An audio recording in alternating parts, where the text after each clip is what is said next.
যে সময় জমিনে গেলাম, একজন আমার ফোন করলো যে এইখানে একটা লাশ মারা গেছে। তো আমি এমনি দেখতে আইছি, দেখি দিয়ে আমার নাতির ফিটটা দেখেই বলতেছি যে এটা আমার নাতি।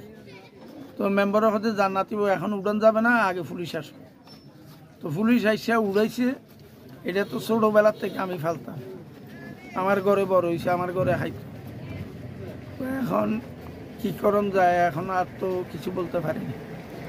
আপনার নাতির গতকাল তো শুদ্ধে বিয়েত গেছে, আমি এইটাই জানি। আচ্ছা, ওই শুদ্ধ ওর আমার লোকে বিয়েত গেছে, এইখানে তো গোসল করতে হয়েছে, যাই নাই, থাকি গেছে। ওরা আমারে ফোন করি বলে নাই, আর আমি আর কোচ নেই নাই। হ্যাঁ, ওই যে বিয়েত গেছে, বিয়েত তো আসবে, এইটাই মনে করছি। স্থানীয়ভাবে কারোর সাথে ওদের সাথে বিরোধ ছিল কিনা বা কোনো ঝগড়াঝাটি ছিল কিনা?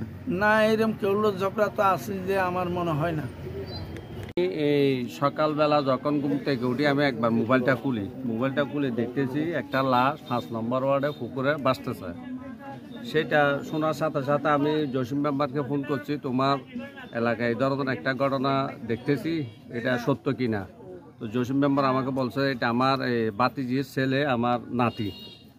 এও আর কান্নার জন্য আমার সাথে কথা বলতে পারো না। এখানে আমি স্বয়ং আসলাম, সরজমিনে দেখলাম, থানা আসছে, কর্ণফুলী থানা আসছে, জনগণ আসছে, দেখতেছে। কালকে নাকি এই পুকুরে গোসল করার সময় আসছিল স্বাভাবিকভাবে, এরপর হইতে ও নিখোঁজ। ওনার মা বাবার একটা বিবাহ ছিল, এদের বাড়ি নাকি নিজ বাড়ি হাতিয়া, এখানেও বাড়ি করছে। এখন ওনার মা বাবা বর্তমান উপস্থিত নেই, হাতিয়া অবস্থান করতেছে, মনে হয় ফোন করছে, আসতেছে। এখন থানায় সম্ভবত এটা পোস্টমর্টমের জন্য নিয়ে যাবে। ওসি সাহেব এসে দেখছে, তদন্ত অফিসারও আসছে, আরও বিভিন্ন অফিসাররা আসছে। আমি অতটুকু আমার জানা মতে যেটা দেখলাম এটা আপনাদের সামনেও উত্থাপন করলাম। মানে মুখটা পানির ভিতরে ছিল, পিঠটা উপরে ছিল, বুঝছেন? উঠানোর পরে দেখতেছি যে হাত পা এরকম ছিল, গোটা ছিল। তারপরে ওই পায়ের একটা জুতা ছিল, একটা জুতা ছিল, আর কিছু ছিল না। রক্ত পড়ছে কিনা তখন? ব্লাড পড়ে নাই, কানের মধ্যে মাছে মনে একটু মানে কাটছে মনে হয়। এর বাইরে আর কোনো শরীরে আঘাতের চিহ্ন ছিল না? দাগ ছিল না, কোনো দাগ ছিল না। ওনার নাম হয়েছে মোহাম্মদ শুভ, প্রকাশ নাম হয়েছে কালো। উনি ওনার বাপের একটা চায়ের দোকান আছে ওই বাংলা, ওইখানে অবস্থ। উনি লেখাপড়া তেমন করে নাই, বেশিরভাগ নানা বাড়িতে থাকতো, বাপের বাড়িতে কম থাকতো। বেশিরভাগ আমাদের ওনার নানার এখানে থাকতো, আসা যাওয়া এখানে আসেন, ওইখানে বেশিরভাগ থাকতো, এখানে কম থাকতো। কালকে উনি মা বাপ ওই সন্ধে ওনাদের বাপের বাড়ি হয়েছে হাতিয়ে, বিয়ে যাবের জন্য লওয়ানো হয়েছে। চাইছে, উনি গেছে, উনি আসা না দেখে বুঝছে নানা বাড়ি চলে গেছে, বিয়ে যাবে না, ওনারা এইভাবে চলে গেছে।